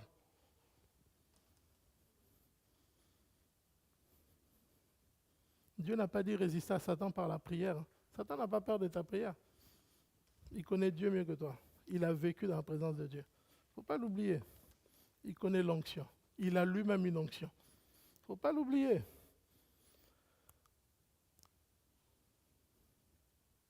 Regardons, Hébreux 5,14, on l'a lu tout à l'heure. Je vous le cite simplement. Mais la nourriture solide est pour les hommes faits. Ce dont le jugement est exercé par l'usage. Il dit par l'usage. Ça veut dire il y a un exercice qui est là. Il y a un exercice par l'usage à discerner ce qui est bien. Il y a un exercice. Tu dois t'exercer à discerner ce qui est bien et ce qui n'est pas et ce qui est mal. C'est important. C'est le programme de Dieu pour chacun d'entre nous, frères et sœurs. C'est le programme de Dieu. Parce que Dieu veut que tu sois un homme et une femme solide. Solide. Solide. Il faut que tu aies les pieds ancrés dans la parole de Dieu. Mais pour ça, tu dois payer un prix. Le prix, c'est au moins 5, 10, 15 minutes en lisant ta Bible. Lis-la. Et si je peux te conseiller, prends ta Bible en papier, s'il te plaît. Parce que ton portable, on va te déranger. Ton portable va te déranger.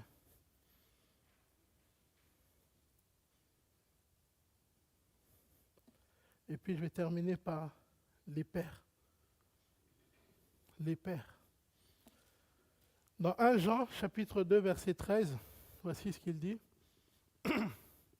1 Jean, chapitre 2, verset 13, il dit « Je vous écris, Père, parce que vous connaissez celui qui est dès le commencement. » Les pères connaissent Dieu. Ils connaissent Dieu. Ils n'en sont plus au stade de l'onction, ils n'en sont plus au stade de les prières demander et recevoir, ils n'en sont plus là. Que Dieu donne ou que Dieu ne donne pas, ce n'est plus leur problème. Parce que la parole leur a appris à connaître qui est Dieu. Ils connaissent le caractère de Dieu. Ils transpirent la présence de Dieu. La Bible dit que Jésus transpirait la crainte de Dieu. Lorsqu'il était là, il marchait. C'est la crainte, la présence de Dieu. Il est Dieu et il faisait connaître aux hommes quel était le caractère de Dieu. Qu'est-ce qui plaît à Dieu? Qu'est-ce que Dieu aime, Dieu n'aime pas? On n'est plus dans le stade de prier, demander les choses. Non, quand je suis là simplement, j'aime la présence de Dieu. Et s'ils sont des pères, c'est parce qu'ils apprennent à d'autres à connaître Dieu. Tu ne peux pas prétendre faire connaître Dieu aux autres si tu n'es pas sorti de l'enfance, si la parole n'est pas en toi, et si tu ne connais pas Dieu personnellement, tu ne peux pas prétendre. Tu ne peux pas impacter les autres.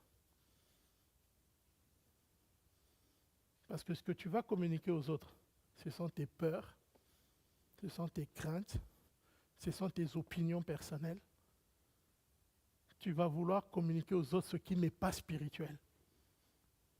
Parce que tu ne connais pas Dieu. Certains ont frappé sur les autres à coups de versets bibliques, surtout ceux qui sont un peu plus faibles. Dans l'Église, je parle. ils ont balancé des versets bibliques sur les autres. Beaucoup ont quitté l'Église.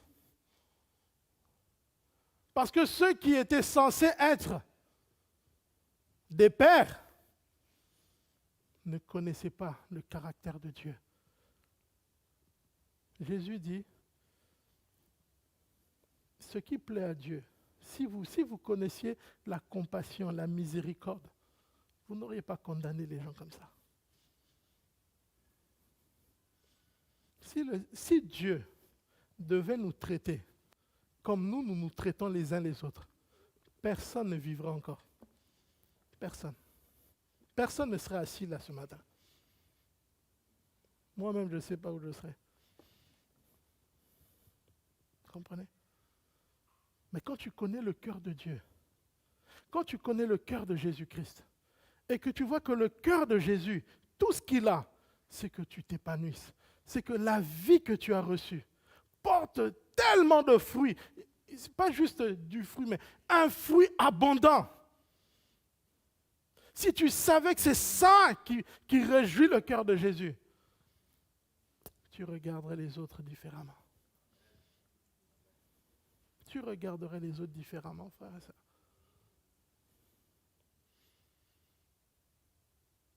Les pères connaissent. Regardons ce que Paul dit à Timothée, 2 Timothée chapitre 2 verset 2, et on va s'arrêter là. 2 Timothée chapitre 2 verset 2. Il lui dit ceci. Ce que tu as entendu de moi en présence de nombreux témoins, il dit confie-le à des personnes fidèles qui soient capables de l'enseigner aussi à... C'est ce que je disais tout à l'heure. La vie que nous avons reçue est une vie qui doit être communiquée à d'autres. Il faut que tu communiques ce que tu as reçu. Il faut que tu communiques ce que tu as reçu. Ça ne sert à rien de t'asseoir, de vouloir des révélations et des révélations, des expériences et des expériences, tout ça pour que tu restes là, pour que tu te prennes pour très spirituel, mais dans la vie des autres, il n'y a rien. Quand tu parles, il faut qu'on sente l'amour de Dieu. Mais pour qu'on sente l'amour de Dieu, il faut que tu sois en contact avec celui qui est l'amour. Quand tu parles, quand tu es là, en contact avec les autres, qu'est-ce qu'on ressent? Qu'est-ce qu'on ressent? C'est toujours facile de dire c'est la faute des autres. Hein. C'est très facile de dire ça. C'est très facile de dire ça.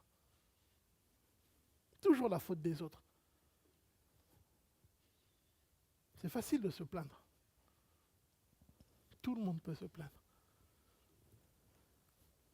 Mais ceux qui sont au Seigneur, ceux qui connaissent l'amour de Dieu, ce sont les seuls qui peuvent tendre l'autre joue, alors qu'on a claqué l'autre.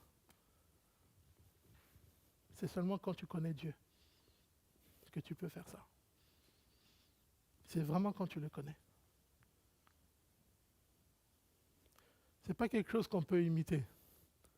Tu peux te dire, oui, allez, je veux le faire, je veux le faire, je veux le faire. Une fois tu le fais, 2 fois tu le fais, la 3e fois tu dis, hé, pour qui tu me prends? Et tu commences à mettre les points sur les i à tout le monde. Et pourtant Jésus a dit, tu pardonneras combien de fois? Combien de fois il a dit? 77 fois 7 fois, pour la même chose. Exactement la même chose. 77 fois 7 fois, exactement la même chose. C'est humain ça? Donc tu comprends que ça n'a rien à voir avec toi, ni moi. C'est la vie de Dieu qui est en nous qui fait ça. C'est la vie de Jésus en nous qui fait ça. Mais pour que cette vie le fasse en toi, il faut que tu laisses cette vie grandir. Il faut que tu permettes à cette vie de s'épanouir. Il faut que tu permettes à cette vie de croître. Et lorsque cette vie prend place, alors tu commences à faire des choses qui vont au-delà de la nature humaine. Tu commences à aimer les gens comme on doit. Même ceux qui ne sont pas aimables, tu commences à les aimer. Tu commences à te soucier des autres. Tu commences à te donner pour les autres. Il y a plus de joie à donner qu'à recevoir. Jésus dit que ce qui est important, ce n'est pas l'offrande que tu mets sur l'autel. Ce ne sont pas les dons que tu as qui importent. Ce qui est important, c'est l'autel. Les dons, ce sont les grâces de Dieu. Il dit, ce n'est pas ça qui est important. Ce qui est important, c'est celui qui donne. Quand tu commences à connaître celui qui donne, quand tu commences à connaître celui qui donne, ta vie ne peut plus être la même. Même parfois, les chrétiens vont dire, mais pourquoi tu es comme ça? Mais pourtant, vous êtes chrétien. Pourquoi tu vas jusque-là? Pour qui tu te prends? Je ne me prends pour personne. Je fais juste les choses comme mon cœur me pousse à le faire. Pourquoi c'est toujours toi? Pourquoi c'est toujours toi? Dieu ne peut pas parler par quelqu'un d'autre? Mais ce n'est pas de ta faute. Si Dieu ne trouve pas quelqu'un, mais qu'il a en toi, il trouve quelqu'un qui se réjouit juste d'être en sa présence, mais il va te parler et t'utiliser pour les autres. Je vais encourager quelqu'un. Il y a des personnes qui ont arrêté de prophétiser dans l'église. Parce qu'ils disent, Seigneur, pourquoi c'est toujours moi qui dois parler? Pourquoi c'est toujours moi qui dois apporter le message le matin? Ils utilisent quelqu'un d'autre. Dieu dit, mais s'il n'y a personne, donc je me tais. Je me tais. Non. Je vais t'encourager, toi qui aimes la présence de Dieu. Ne regarde ni à gauche ni à droite. Ne culpabilise pas à cause des autres. Ce n'est pas ton problème ni ta faute. Ils n'ont qu'à se réveiller. Ils n'ont qu'à chercher Dieu. Pourquoi c'est toujours tel frère qui fait ça? Pourquoi c'est toujours tel frère qui fait ça? Mais parce que le frère a un cœur qui est sensible à l'œuvre de Dieu. Donc quand il y a un besoin, il répond naturellement. Mais toi, on doit t'envoyer 10 textos.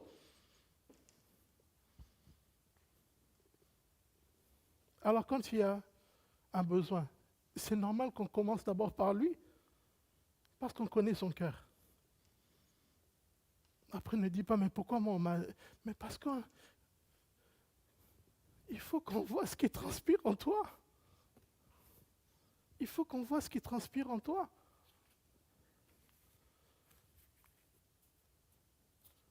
Un cœur qui aime les autres, n'attend pas forcément qu'on lui dise quel est le besoin. Vous savez quoi? Il va devant le Seigneur et il anticipe. Il anticipe. Je me souviens d'un jeune homme, quand il a appris que la vie que nous avons est une vie qui donne. Alors ce jeune vivait simplement avec une bourse. Et la bourse lui permettait de payer son loyer, donc appartement d'étudiant, et à faire les courses du mois.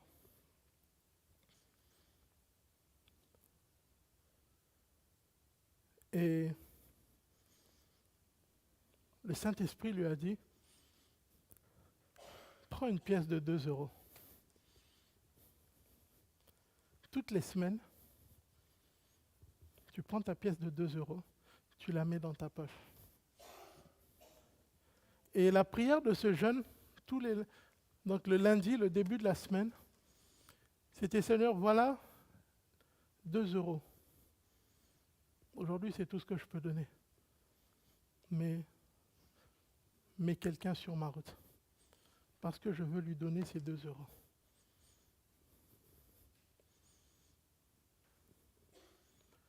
Et Dieu a toujours mis quelqu'un.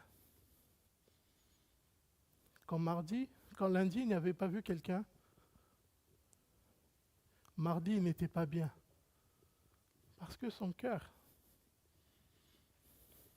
voulait donner absolument. Pas pour dire, oh non, je donne, je suis, non. Parce qu'il se disait simplement qu'il y a quelqu'un qui a besoin. Et je dois lui donner ces 2 euros. Et il a grandi avec ça. Il a grandi avec ça. Et il est allé. Et dans l'église où il allait, un jour, il y a eu besoin de projeter. Les. Vous savez, à l'époque, les rétroprojecteurs, vous savez, avec les transparents. Et c'était là. C'était quelque chose qu'on utilisait avant dans l'église. Mais personne ne voulait plus le faire. Mais il y avait des anciens qui étaient dans l'église, qui aimaient bien lire comme ça, parce que c'était grand et puis ils arrivaient à lire. Alors ce jeune étudiant à l'époque, il a été voir le pasteur. Il a dit, est-ce que je peux le faire? Est-ce que quelqu'un peut m'apprendre à le faire? Et je vais le faire. Il est devenu le préposé au truc rétroprojecteur. Tous les dimanches. Il ne le faisait pas parce que c'était une obligation. Parce que lorsque le culte était fini, lorsqu'il voyait la mamie qui était là, qui était contente, parce qu'elle avait pu lire et chanter, parce que, vous savez, les recueils, parfois on a du mal à lire.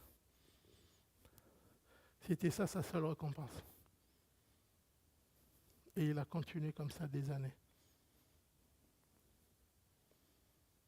Et le cœur d'amour a commencé à se développer en lui. Jusqu'à ce que Dieu lui a fait grâce. Dieu lui a fait grâce. Il est devenu pasteur. À partir de 2 euros. Et du message d'amour de Dieu. Ce que je vous dis là, ce ne sont pas des... Prenez ça au sérieux, frères et sœurs. Laissez le cœur de Dieu vous imprégner. Oubliez les ministères et les dons et toutes ces choses. Regardez les frères et sœurs qui sont autour de vous. Regardez ceux qui sont dehors. Arrêtez avec ces choses. Vous savez, les trucs très très spirituels, les dons, parce que vous... Non. Moi, je parle des gens qui sont à côté de vous. Regardez-les. C'est là où Jésus nous attend. Dans la ville où vous êtes, essayez de connaître les besoins des gens. Je vous redis ces choses. Si vous connaissez une famille, même dans le quartier, allez voir l'assistance sociale. Allez voir les secours populaires et autres qui sont dans vos villes. Allez donner. Allez donner à ces gens-là. Allez donner à ces gens-là. C'est ça qui est plus important que tous les dons que vous pouvez balancer. Que tous les dons que vous pouvez balancer. Allez donner à ces gens. Si dans la famille, dans votre entourage, quelqu'un a besoin de quelque chose, prenez 50 euros. Faites-lui, pour lui et sa famille, un panier.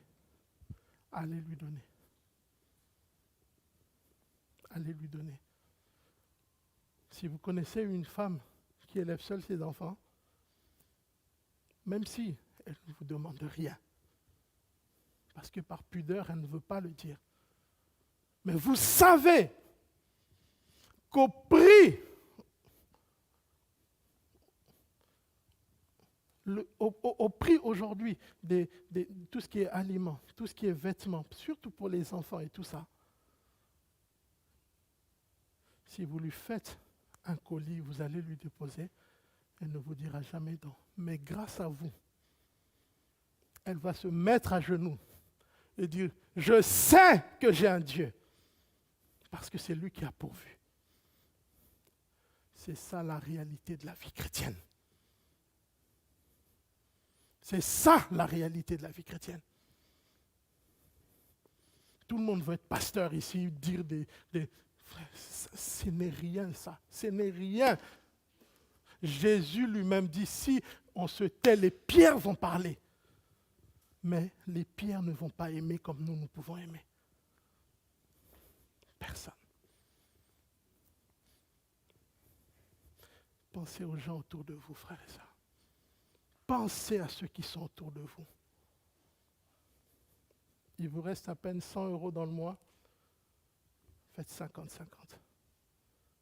Prenez 50 €. Dites au Saint-Esprit, à qui je peux donner, s'il te plaît. Il te montrera quelqu'un. Cultive ça dans ta vie. Cultive ça dans ta vie. Et Dieu va t'honorer. Dieu va t'honorer. Dieu va t'honorer. C'est ça la réalité de la vie chrétienne.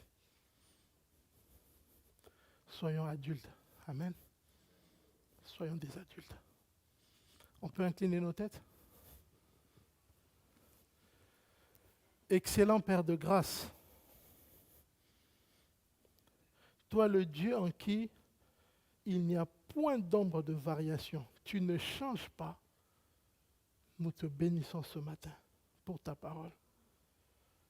Nous te bénissons ce matin pour ta bonté et ta fidélité envers chacun d'entre nous. Père, merci parce que ton désir, c'est que nous puissions grandir. Grandir avec toi. Être des hommes et des femmes faits en Christ. Assis dans ta parole.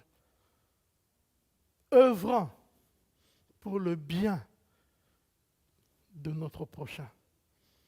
Père, merci parce que c'est toi qui nous introduis. Saint-Esprit, tu nous introduis dans cette réalité de l'amour pratique de Dieu, dans la croissance, la maturité spirituelle. Seigneur, je te prie ce matin d'aider chacun d'entre nous, quel que soit le stade où nous en sommes, à nous aider à grandir. Que nous passions d'enfants à jeunes gens et de jeunes gens à des pères qui impactent, qui communiquent la grâce autour de nous. Merci parce que c'est ton œuvre, c'est toi qui le fais en nous et avec nous. Et nous croyons ce matin que ce que tu as commencé, Père, c'est toi-même qui vas l'achever en nous, parce que le Saint-Esprit n'échoue jamais. Père, merci parce que nous sommes confiants ce matin. Nous sommes confiants ce matin qu'aucun d'entre nous ne restera à la traîne. Tous nous allons progresser. Père, merci parce que tu viendras compléter ce message par ta présence, par ta grâce et ta gloire dans nos vies, par ta parole puissante. Père, merci. Merci encore pour ta grâce et ton amour pour chacun d'entre nous. Ce matin, toute la gloire te revient. Tout l'honneur t'appartient. Toute notre reconnaissance ce matin pour un si grand salut, pour l'honneur que tu nous accordes ce matin, Père. Au nom de Jésus-Christ, nous t'avons prié et nous te disons merci, Père. Amen. Gloire à Dieu. Amen. Nous allons grandir. On peut acclamer le Seigneur, frères et sœurs. Merci Jésus. C'est lui qui a fait tout ça pour nous. Amen. Ok. Ne vous laissez pas distraire. Amen. Ok. Quelques annonces rapidement, s'il vous plaît. Les inscriptions. Pensez bien à vous inscrire, vous savez, pour le 5. Le 5, il y a le barbecue. Donc, c'est le dernier jour. Normalement, c'est aujourd'hui qu'on va clôturer. Inscrivez-vous, s'il vous plaît. Et parce qu'on a besoin de savoir combien vous serez. Donc, vous mettez bien le nombre de personnes. Si vous allez participer avec du salé, du sucré ou des boissons. Donc, c'est affiché sur le mur, là, derrière. Ou sinon, vous pouvez envoyer un texto sur un WhatsApp sur le groupe de l'église en disant, voilà, on sera temps, juste le nombre de personnes, sucré, salé et puis boisson. Ensuite, les fiches membres de l'église. Dimanche dernier, je vous avais invité à les remplir pour ceux qui ne l'ont pas encore fait. Donc, j'en ai imprimé d'autres. Remplissez-les. et comme ça, je pourrai les récupérer. Comme ça, au moins, tout le monde pourra se réinscrire. Oui? Ah, ou bien sur le site, on peut s'inscrire pour le barbecue aussi? Non. Ah oui, pour être membre, d'accord. Ben, sur Internet, vous pouvez aller, donc vous pouvez le remplir aussi. Mais faites-le, s'il vous plaît, comme ça, pour les prochaines AG, tous les trucs, comme ça, on sera OK par rapport à ça. On a un service de baptême le dimanche 12 juin. Donc, s'il y a des personnes qui ne sont pas encore baptisées, je regarde, je ne crois pas, si, quoique, il doit en avoir. Voilà, il y aura un service de baptême, on a déjà une personne. Voilà. Donc, venez me voir et puis on va en parler. Voilà, ben c'est tout ce que j'avais comme annonce. Je laisse la parole à c'est Steve. Voilà. Que le Seigneur vous bénisse. Soyez bénis, bon dimanche. Merci.